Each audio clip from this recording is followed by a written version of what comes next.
Come with me to the Wild Wild West. Well, not so much the Wild West, but we're in Al Quoz, so it's pretty close. Big T BBQ, one of my favorite places, with the resident cat that almost killed me, but that's fine.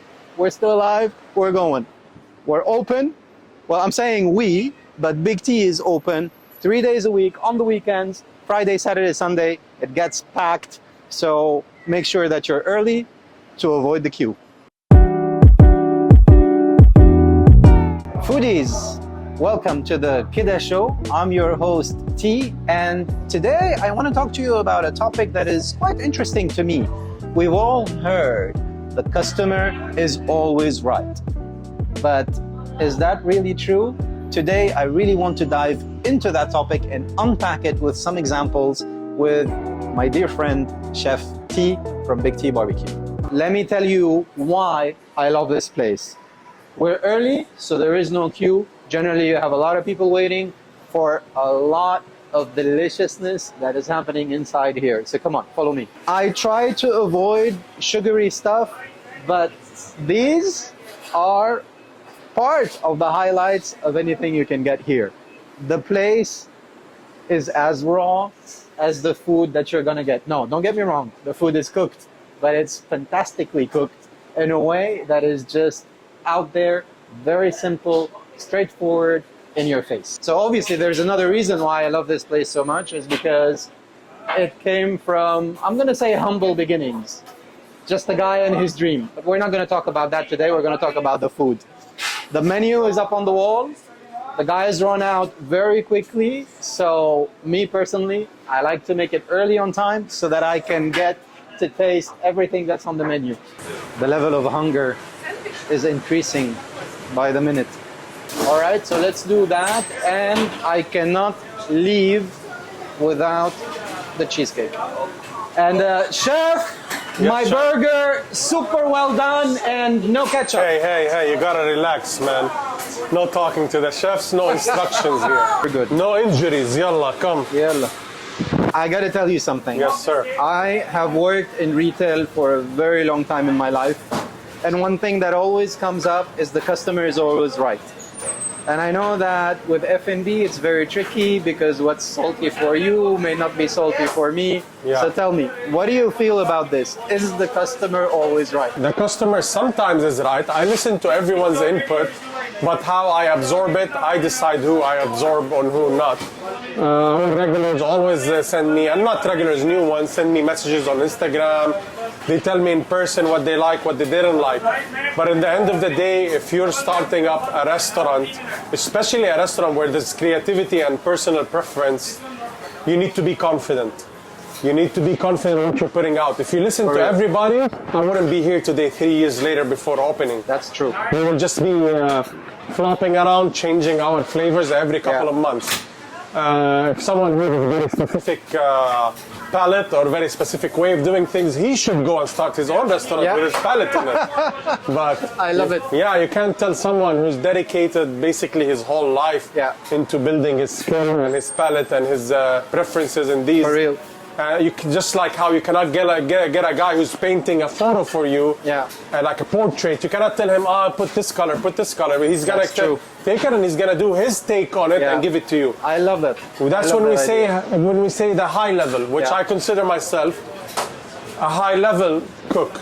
I love it. So you cannot tell me what to do. I will present myself, and if you like it, you have an option to say your input. I'm all ears.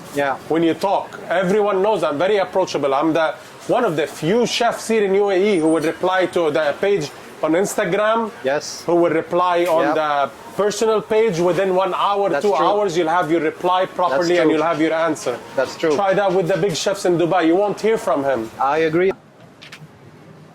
I get excited. I've had this food so many times, but every time I see it, I get super excited. And I know that in the restaurant side you have gloves. We do have gloves. I don't do gloves. I don't do gloves. I go raw. It's a part of the experience. It's Exactly. a part of the experience to feel the food.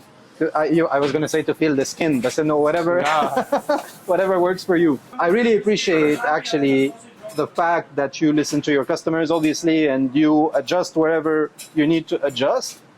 But I'm sure that you had a situation where somebody was like really crazy and عنجد طلع out of nowhere, Yeah. or he came up with some sort of being wanting to be right at something that you cannot take? That when we first opened, we had that happen a couple of times. When we still didn't have an identity, the place just opened. There was insane amount of hype going around. Everyone just coming without knowing what they're walking into. Because the place is, in fact, in a warehouse. The place used to be much more rough around the edges than now. Now it's more refined and smooth. Yeah. So people did not know what they're walking into. They only go out of a recommendation, out of a reel they've seen online. And back then, the orders used to take much longer. Today, you only waited 10 minutes. When That's we true. opened, it was 40 minutes to an hour after you order. I don't remember, but There are people who couldn't wait. There are people who we mixed up orders. We made a lot of mistakes. And even if you're apologetic, you're dealing with hungry people. True. And when you're dealing with hungry people... hangry people. Yeah, hungry people. When you deal with hungry people, there is no reasoning. It's just, and I was true. also stressed out from being overworked back in the day. I was not sleeping. I was just doing all the tasks myself. I didn't have a big team like today. I am just enjoying this. This is like a foodgasm for me. These chicken wings are the best. I am going to say, well, I can't say in the world because I haven't had chicken wings outside of the UAE. Definitely the best in the UAE. 100% hands down. Thank you. And مش مجاملة يعني, not because you are here. Okay, Fadl, you were saying, I was challenging you a little bit. Yeah. You need to tell me a story about a customer that you could just... Okay, I have a good one. I saved it for you. There was this guy, I hope he doesn't watch this. He works for another restaurant. And Okay. he came here, he got a little competitive. No problem, I respect that. I am competitive too. He came here, saw the buzz, he got a little jealous, walked in, ordered pastrami. Okay. Back in the day, we weren't that good at organizing our pastrami, like counting what we have. So sometimes we'd make the mistake, we oversell. And then when we oversell, by accident, happens like twice a day maybe. Okay. We replace it with something else for the customer or offer them something. We try to mitigate and reach a solution. This guy did not have a solution. He's here to cause trouble. He came here with fire in his eyes, blood in his eyes, they say. Okay. So he came here, I remember it was full of people, there was a huge line, back then in the prime. I'm working to run the kitchen, he walks in, he's like, where's my pastrami? So he was like, you're nobody, I'm this, I'm that, I'm an F&B, I have 7, 8 restaurants, I'm a big chef, He was flexing. I told him, sir, what do you want? I'll give you what you want, pastrami. He said, pastrami. I said, I can't give you pastrami because I don't have it. Yeah? Yeah. Nick, I'm here. I'm all ears. I want to solve this problem. You're making a big scene. So the guy went outside and made a whole video about us. I have it. I saved it, buddy. I know you deleted it. I saved it. I saved everything. Call him out. Yeah. And then he went outside. He's like, if you don't know how to run F&B, don't get into F&B. And made a whole rant about us on Instagram. Crazy. And talking, like showing the invoice and this and that, just trying to bring our image down in a place where we're like... That's messed up, man. And he should understand. That's really if he's really in F&B, deep into I F&B, agree. he'd be understanding of where we are. That's If he really has messed up. good intention, but he did not have good intention. But I'll tell you one thing. Yeah. If we want to say the customer is always right, Yeah. he was right about one thing. What? To be angry about not having the pastrami because it is I get heavenly. it. Thank you, man. I get it. Listen, I offered.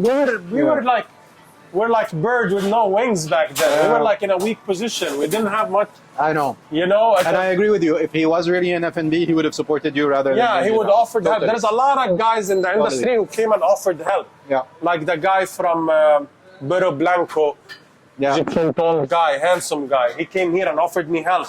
Okay. There are many guys from the industry who came. This just comes to mind. There is the Rascal restaurant guys. Yeah, these guys are good, yeah. He came here and tried to help out, give advice, do this. Yeah. Tariq, his name is Tariq too. He came here and gave us the idea of doing, like assembling this, like here, having trays and assembling and letting out. Back then we were like not organized. So thank you, Tariq. I know me and you go up and down sometimes our relationship, but I love you, There you bro. go. That's a shout out. Rascals. Yeah, Rascals, the boys we're and hitting Rascals. Thank you, all the boys. Two and birds, Rascals. one stone today with the Kidda Show. Yeah, we're good. Yeah. Love it. We're Awesome. brothers, bro. Don't worry about it. Yeah. Listen, man, I really appreciate the time that you have taken. Now I'm gonna go and enjoy this food. Yes, sir. Enjoy it before it gets cold. Because this is the Kidda show. Kidda in Arabic means like this. Yeah. And this is why I say you are Kidda. Thank you, sir. Let's dig in and get some more of this fantastic. I can't get enough of, look at that. This is an awesome piece of pastrami. I personally like the pastrami more than the brisket because you have with the pastrami more lean meat and fat on the side, so I can play around with the ratio of lean versus fat, and in all cases you can't go wrong. Whether it's pastrami or brisket, they're just delicious. I'm a carnivore by excellence, and I just can't have enough of this. And there's something that I do with the pastrami is that I get bread, add the coleslaw, strips, just break it apart, and add the strips of pastrami, make it into a sandwich, and have one of the most delicious pastrami sandwiches that you can make, in my experience, in the UAE.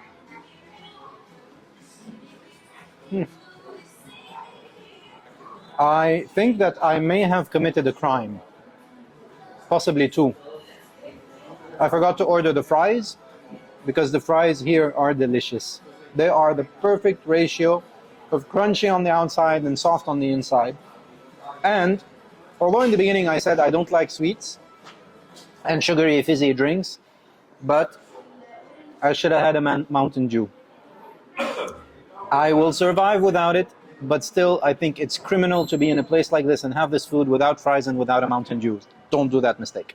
Now that Chef Big T and I have debunked this principle of the customer is always right, I think it's admirable how he takes on feedback from customers to always want to build and create a community and advance and progress in his business.